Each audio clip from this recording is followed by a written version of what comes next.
एक छोटे से गांव में एक पुराना कुआं मौजूद था, जिसके बारे में कहा जाता था कि वो सच और झूठ के बीच फर्क करना जानता है। गांव में एक चालाक आदमी झूठ बोलकर सबका भरोसा जीत लेता है, मगर एक दिन वो कुओं के सामने अपनी असलियत छुपाने की कोशिश करता है।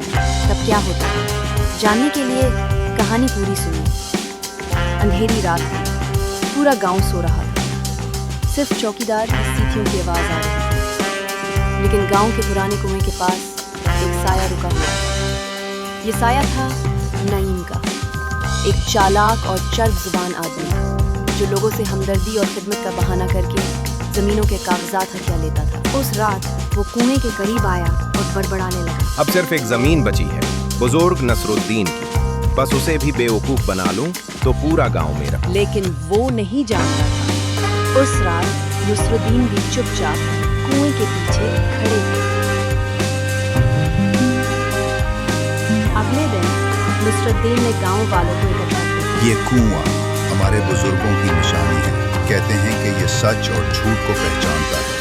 अगर नईम सच्चा है तो वो कुएं के सामने अपनी नीयत बताए। मैं झूठा?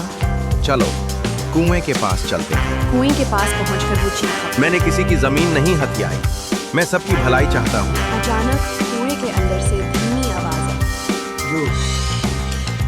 सब चूम गए, नईम की रंगत उड़ गई। नसरुद्दीन ने कहा, अब तुम्हारी चालाकी का पर्दाफाश हो चुका है। नईम भागने की कोशिश करता है, मगर गांव वाले उसे पकड़ लेते हैं और सारी जमीनें वापस करवाते हैं। अखलाकी सबक, सच हमेशा सामने आ जाता है, चाहे उसे जितना भी छुपाया।